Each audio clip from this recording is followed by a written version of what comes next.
신약성경 마태복음 18장 12절부터 14절까지의 말씀 우리가 함께 한 목소리로 이 말씀 읽겠습니다. 시작. 너희는 어떻게 생각하느냐? 어떤 사람에게 양 100마리가 있는데 그 가운데 한 마리가 길을 잃었다고 하면 그는 99마리를 산에다 남겨두고서 길을 잃은 그 양을 찾아 나서지 않겠느냐?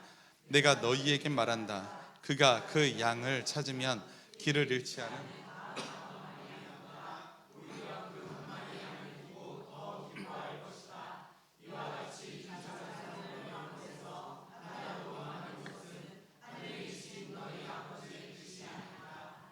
아멘, 아멘. 할렐루야, 할렐루야. 오늘도 우리 함께 예배하는 우리 초록교회 모든 신앙 가족들이 저와 함께 있어서 저는 무척 좋습니다. 여러분들은 어떠신가요? 여러분들 곁에, 여러분들 앞에 제가 있음이 1번 부담스럽다, 2번 짜증난다, 3번 좋다, 4번 모르겠다. 자, 하나, 둘, 셋. 네, 우리 사모님만 빼고는 다 3번이라고 하시는 것 같아요. 네, 그렇습니다. 5번? 5번은 뭡니까? 네. 오늘은 우리 초록교회 신앙공동체가 동해시 청곡동 언덕에 세워진 지 14년이 되는 창립기념주일입니다. 우리 교회를 이곳에 세우시고 지금까지 지켜주시고 인도하신 우리 주님께 영광을 돌리고 감사의 찬송을 올리지 않을 수가 없는 그런 날입니다. 제가 종종 말씀드리는 것이지만 저는 우리 초록교회가 데살로니가 교회처럼 믿음과 소망과 사랑이 균형을 이루는 그런 신앙 공동체가 되기를 늘 기도하고 있어요. 저에게 어떠한 교회의 모델링 찬양이 있다면 아까 전에 불렀던 그 연평안님의 찬양이죠. 교회라면 제가 모델링하고 있는 성경적인 교회는 데살로니가 교회입니다. 믿음과 소망과 사랑이 균형을 이루고 있는, 그래서 지역사회에 좋은 소문이 자자한 그런 교회입니다. 그리고 그런 모습이 하나님 나라를 닮아가는 모습임을 저는 확신하고 있어요. 그동안 우리 초록교회가 아름답게 하나님 나라의 사역을 감당하고 또한 감사하게도 건강하게 성장했던 것은 성도 여러분들의 헌신과 섬김이 있었기 때문인 줄 저는 압니다. 저의 노고가 아니라 여러분들의 헌신과 섬김이 있었기 때문에 이 교회가 지금껏 걸어올 수 있었습니다.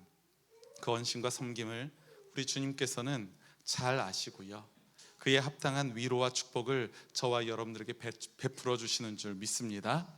그리고 그러한 축복과 은혜를 여러분들의 평생 동안 누리시는 여러분들 되시기를 간절히 소망합니다.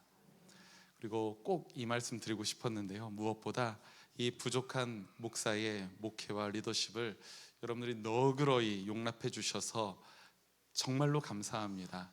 진심을 다해서 또 여러분들에게 감사의 마음을 전하고 싶습니다. 오늘도 주변에 있는 교우들과 함께 사랑과 축복과 또 환대의 인사 함께 나누고 우리 말씀 가운데로 깊이 나아가 보도록 하죠. 얼굴을 마주보면 자연스럽게 웃음이 날 겁니다. 재밌게 생겨서 그렇기도 하고요, 그리고 같이 있어서 행복해서 그렇기도 합니다. 함께 마주보면서 이렇게 인사 나눕시다. 당신과 함께 교회를 이루어서 행복합니다. 당신과 함께 교회를 이루어서 정말로 행복합니다. 집사님, 권사님, 성도님과 함께, 장로님과 함께 교회를 이루어서 정말로 행복합니다.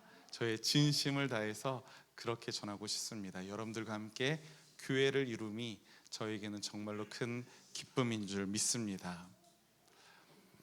오늘 교회 창립 기념주일 설교를 준비하면서 교회에 대하여 묵상하지 않을 수가 없었습니다. 교회, 사실 저는 제가 예전에도 약간 말씀드렸던 것이지만 저는 신학교 간 동기는 상당히 불순했었습니다. 아버지가 목사님이셨고 어려서부터 아버지와 어머니의 꼬임에 의해서 목사가 되겠다는 꿈을 가지고 있었는데, 내가 이제 머리가 커진 고등학교 때 들어왔을 때는 이제 내가 하고 싶은 게 생기는 거예요. 근데 어머니 아버지의 그 사슬에서 내가 벗어나기는 너무 어려울 것 같고, 그래서 다짐합니다. 그 소년 고3 하수강 어린이는 이렇게 다짐을 합니다. 내가 1년간은 신학대학교 가서 효도한 다음에 그 다음에 1년 후에 다시 시험을 보자. 제가 그때만 해도 공부를 꽤 잘했습니다. 그래서 자신이 있었어요. 교만했죠. 네. 자신이 있어서 내가 1년은 한번 신학대학교 가서 재수하고 내가 가고 싶은 국어 국문 아니면은 역사 쪽을 내가 하겠다.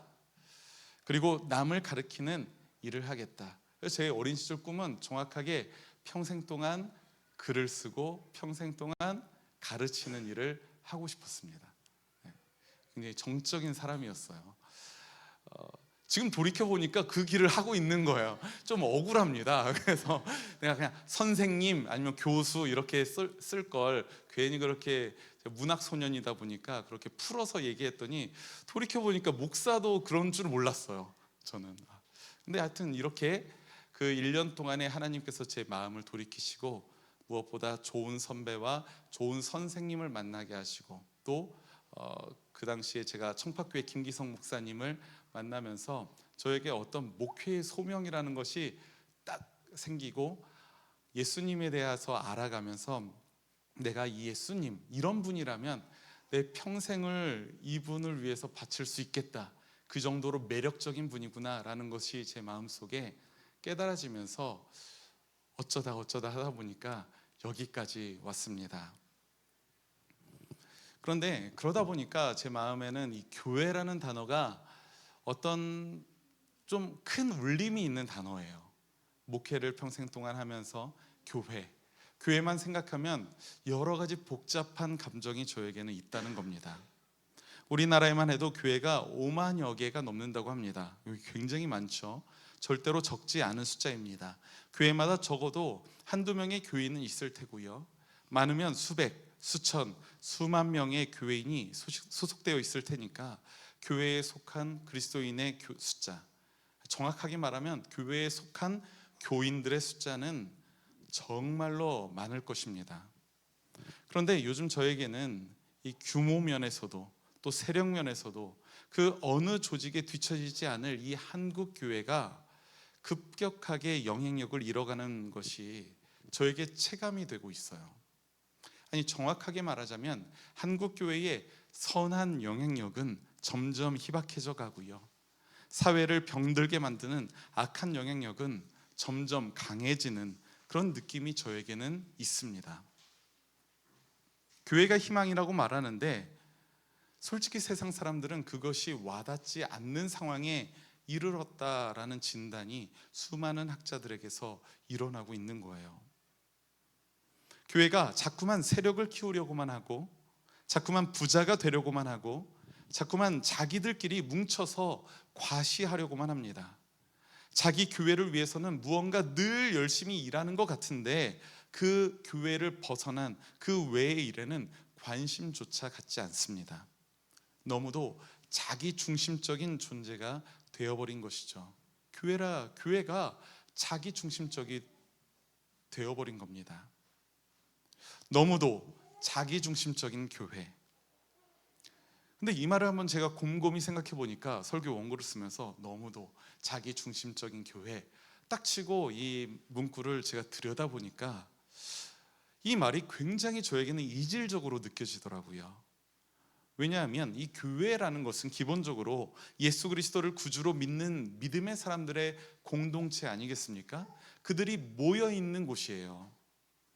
여기서 이 공동체라는 것은 기본적으로 다른 사람과의 관계성을 전제로 합니다. 누군가와 만나고요, 부대끼고 연합해야 비로소 공동체가 공동체다워지고 공동체로 이루어지기 때문입니다. 그러니 이 공동체라는 단어와 가장 어울리지 않는 단어가 뭘까요? 저는 그것이 자기중심성이라고 생각을 하는 거예요. 그럼 바꿔 말하면 공동체는 자기중심적일 수가 없는 것이죠. 그런데 아까는 제가 뭐라고 말했습니까? 너무도 자기중심적인 교회. 어라? 교회가 자기중심적이라니 이게 뭔가 앞뒤가 맞지 않는 말처럼 저에게는 들린다는 거예요.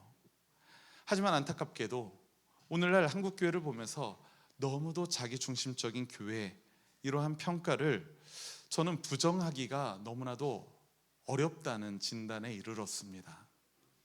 교회의 머리 되시는 주님께서는 자기중심적인 교회를 결코 신앙 공동체라고 부르지 않으실 겁니다. 저는 그렇게 믿어요. 자기중심적인 교회는 그 순간 공동체가 아닌 겁니다. 집단일 뿐이에요. 오늘날에 자기중심적인 교회 집단은 많은 거죠. 그런데 자기중심적이지 않은 교회 공동체가 찾기가 쉽지 않다는 말씀을 여러분들에게 전하고 싶습니다. 성도 여러분들의 마음은 서로를 향하고 교회의 시선은 회복이 필요한 세상을 향할 때에 나 자기중심적으로 모이는 것이 아니라 다른 사람을 향하고 다른 곳을 향할 때에 우리 교회를 통해서 이루시려는 하나님의 꿈에 동참하게 되는 그 진정한 교회가 된다는 사실을 여러분들 기억하시기 바랍니다. 바라기는 우리 초록교회 신앙공동체는 집단임을 거부하고 자기중심성을 타파하는 그런 교회 공동체가 되기를 간절히 소망합니다. 새끼손가락이라고 했잖아요. 새끼손가락은 이 혼자 존재할 때 심지어 약속도 쉽지 않아요. 약속은 어떻게 해야 돼요? 다른 손가락과 함께 걸어야 됩니다. 혼자만 약속은 의미가 없는 거잖아요. 근데 이 새끼손가락으로 우리가 누군가의 가려운 부분을 긁어줄 수 있다면 우리는 자기 중심성을 거절할 수 있는 그런 교회 공동체가 될 수 있지 않겠습니까? 성도 여러분들은 집단이 되고 싶습니까? 아니면 공동체가 되고 싶습니까? 저와 함께 공동체를 이루어 가시는 여러분들 되시기를 간절히 소망합니다. 오늘 우리가 읽은 마태복음 18장의 말씀을 한번 보십시오. 이 말씀은 제자들의 한 질문으로부터 시작됩니다. 어떤 질문이냐면 18장 1절에 이런 질문이 있어요. 하늘나라에서는 누가 가장 큰 사람입니까? 하늘나라에서, 하나님 나라에서 누가 가장 큽니까? 라는 질문입니다. 이제 곧 예루살렘 입성을 앞두신 예수님께서 제자들 중에서 과연 누구를 가장 높은 자리에 앉히실지 몹시 궁금해하는 제자들의 어떠한 욕망이 그러한 질문을 만들어낸 것이라고 저는 봅니다. 그러니까 제자들의 마음은 어떻습니까? 예수님이 과연 누구를 국무총리 자리에, 누구를 기재부 장관 자리에, 누구를 국방부 장관 자리에 세우실까? 아니면 내가 자칫 잘못해서 이 12명의 제자들 중에서 꼬두바리가 되어서 장관도 못하고 아무것도 아닌 그냥 저 한지에 가서 시간이나 버릴 그런 자리에 나를 보내진 않으실까?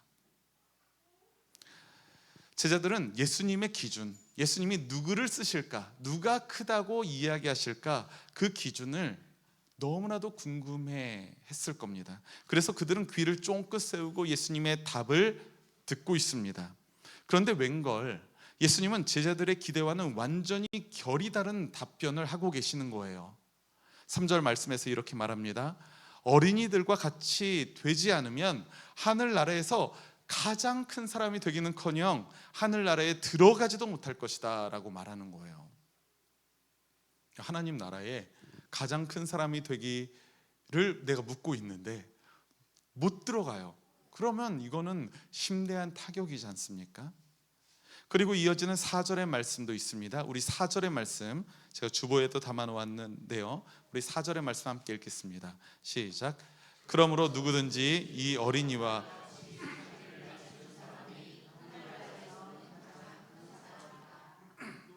아멘, 아멘. 누구든지 이 어린이와 같이, 어린이와 같이. 근데 이 어린이와 같이라는 의미는 어떤 의미냐면 자기를 낮추는 사람이다.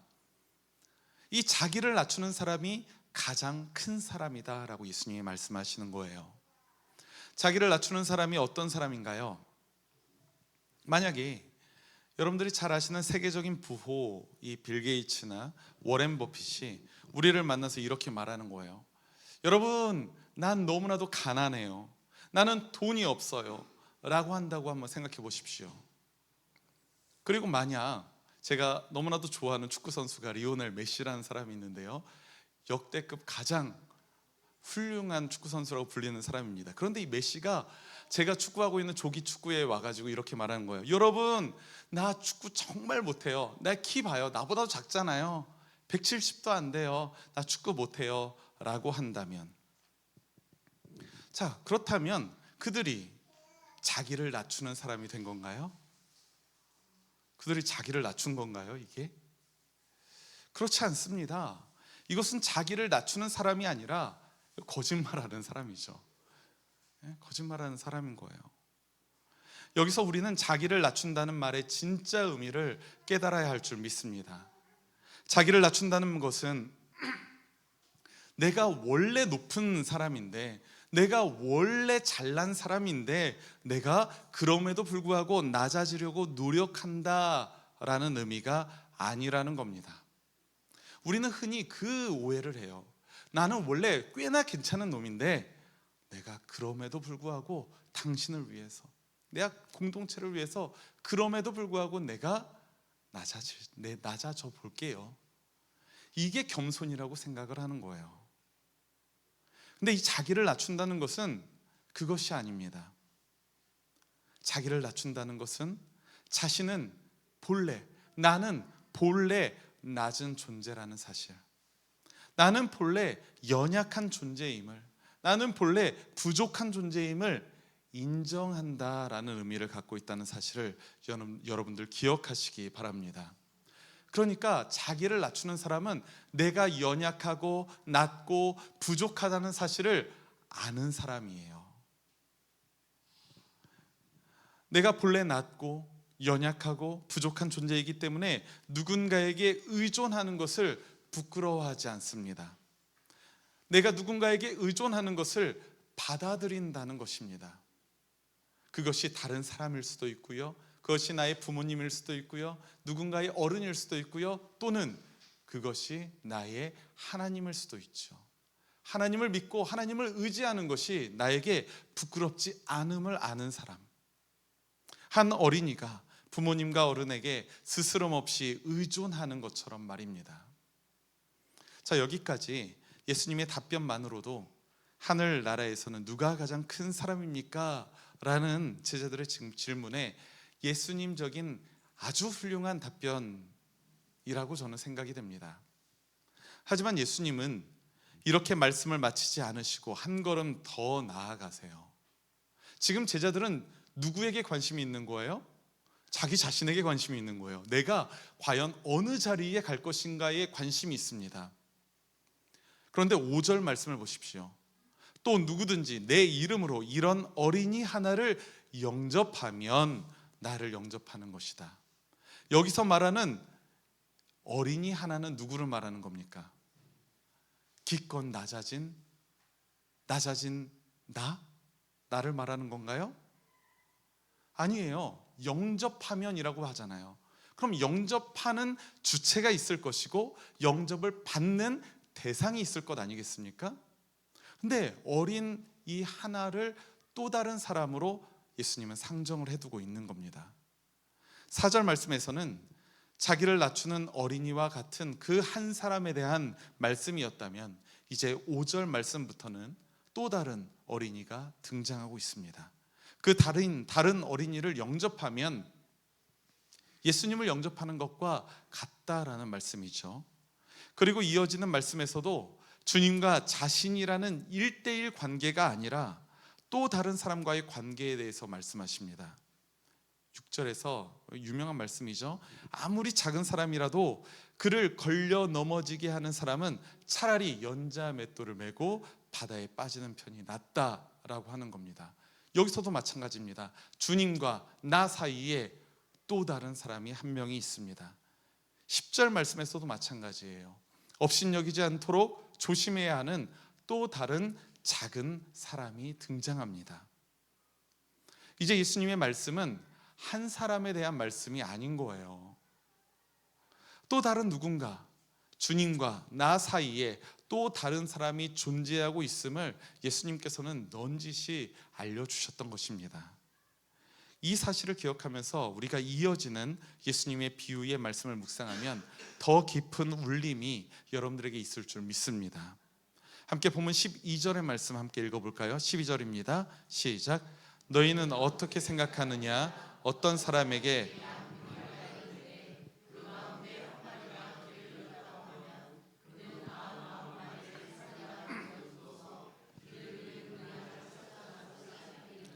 아멘. 여러분들은 어떨지 모르겠지만 저는 어린 시절부터 이 본문의 말씀을 읽을 때마다 마음에 안 들었습니다. 의아했어요. 예수님은 길을 잃은 그 양을 찾아 나서지 않겠느냐라고 당연한 듯 묻고 계시는데, 예수님이 만약에 저한테 너 길을 잃은 그 양을 찾아 나서지 않겠니? 라고 묻는다면 저는 당연하듯 얘기할 겁니다. 아닌데요? 네, 아닌데요? 저는 어린 시절에 아무리 생각해도 잃어버린 양을 그냥 그 한 마리 포기해버리는 것이 저에게는 훨씬 좋은 선택인 것처럼 느껴졌습니다. 저만 나쁜 사람 아닌 거죠? 네, 저만 그런 거 아니죠? 게다가 이 말씀을 보면 99마리를 어떻게 두십니까? 예수님께서는 어떤 안전한 우리에다 두시지 않아요. 콕 집어서 이야기합니다. 산에다 남겨두고서 방치되어 있다는 거예요. 근데 이 방치되어 있는 99마리의 양이 목자 없이 있다면 또 다른 포식자가 와서 그들을 해치게 되면 어쩌나 싶은 생각이 저에게는 있는 겁니다. 뭔가 최선의 선택이 아닌 것처럼 저에게 느껴졌고요. 한 마리를 포기해버리는 편이 훨씬 저에게는 효율적인 선택으로 보입니다. 그런데 예수님께서는 본문 14절의 말씀에서 효율성의 기준과는 다른 하나님 아버지의 뜻이라는 그 명확한 기준을 말씀하고 계십니다. 우리 14절의 말씀 읽겠습니다. 14절 시작. 이와 같이 이 작은 사람들 가운데서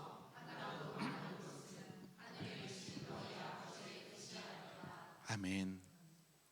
이 작은 사람들 가운데서 하나라도 망하는 것은 하늘에 계신 너희 아버지의 뜻이 아니다.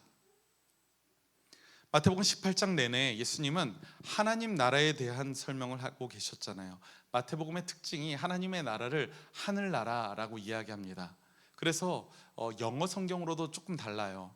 마태복음에서는 heaven이라고 나오고요, 다른 복음서에서는 kingdom of God이라고 이야기합니다. 하나님의 왕국이라는 뜻이죠. 근데 이 하나님의 나라에 대해서 말씀하고 계시는 거예요. 하나님 나라가 어떤 곳인지를 예수님은 가르치십니다. 이 하나님의 나라는 어떤 곳이냐면 바로 하나님 아버지의 뜻이 기준이 되는 곳이라는 사실을 여러분들 믿으시기 바랍니다. 성도 여러분, 예수님의 잃은 양 비유를 묵상하실 때에 여러분들이 아마도 지금까지는 어떻게 묵상하십니까? 내가 누구예요? 내가 그 길 잃은 한 마리 잃은 양이 되어서 묵상합니다. 그래서 주님, 내가 이토록 연약하고 길을 잃고 주님을 등 돌려서 배신하고 주님의 울타리를 벗어나 이렇게 방황하고 있는데, 그럼에도 불구하고 우리 주님께서 나를 사랑하셔서 나를 위해서 가시덤불을 헤치시고 골짜기를 넘어서 나를 구하러 오십니다. 아멘, 할렐루야. 감사합니다. 주님의 사랑 찬양합니다. 그렇게 보는 거 너무나도 좋습니다. 근데 오늘 말씀은 우리가 조금 다르게 한번 묵상을 해봅시다. 그렇게 묵상하지 말라는 말이 아닙니다. 오해하지 마세요. 그렇게 하는 묵상도 있고 우리는 조금 다르게 이 말씀을 묵상해 보았으면 좋겠어요. 여러분들은 이제 여러분들이 지금 여기에 몇 분이 계십니까? 대략 몇 분이 계신데 1번부터 99번까지의 한 숫자를 한번 생각해 보십시오. 여러분들은 적어도 그 길 잃은 그 100번째 그 양은 아닌 겁니다. 저는 이제 어린 예배 시간에 나는 78번째 양으로 생각을 했습니다. 자, 여러분들이 예수님의 의도에 맞게 산에 남겨진 99마리의 양 무리에 속한 어떤 존재가 되어서 이 말씀을 다시 한번 묵상해 보시기 바랍니다. 내가 아닌 다른 한 마리의 양이 길을 잃었고 그 양을 찾아서 나의 목자가 나를 두고 저 멀리 간다고 할 때 과연 다수의 무리에 남아있는 78번째 양을 나를 포함한 우리들은 과연 어떤 태도를 가져야 할까? 우리의 목자 되시는 주님의 마음을 헤아려 보시는 저와 여러분들이 되시기를 간절히 소망합니다. 참 목자는 길 잃은 양을 쓸모없게 여겨서 버리지 않습니다. 산을 넘고 물을 건너는 수고를 마다하지 않고 가시에 찔려서 피가 나더라도 결코 포기하지 않습니다.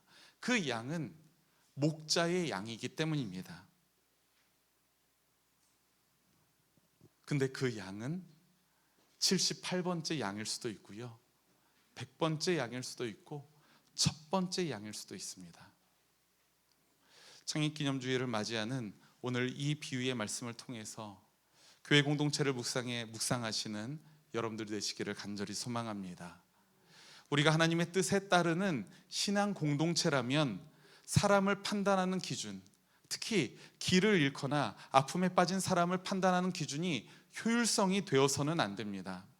작은 자를 받아주고 포용하고 위로하고 걱정해주는 99마리의 양의 마음을 가져야 한다는 것이죠. 작은 자가 아무리 효율적이지 못한 실패자처럼 보이더라도 우리는 그를 향한 눈빛만큼은 예수님의 마음으로 바라봐야 할 줄 믿습니다. 그리고 길 잃은 양이 다시 공동체에 돌아올 때에는 우리가 어떻게 해야 될까요? 목자의 손이 닿지 않는 곳에서도 그를 따뜻하게 돌보아야 합니다. 그런 돌봄의 공동체가 바로 주님의 마음을 가지고 있는 주님의 몸된 교회입니다. 우리 초록교회 신앙 가족들이 함께 그런 공동체를 꿈꾸셨으면 정말로 좋겠습니다. 사랑하는 우리 초록교회 신앙가족 여러분, 마태복음 18장에서 제자들이 하나님 나라에서 누가 가장 큰 사람인지 물었을 때 그들은 오로지 자기 자신만을 염두에 두었을 겁니다. 내가 어느 자리에 갈까? 내가 가장 큰 사람이 되길 바라는 그 욕망이 그들에게 있었다는 것입니다.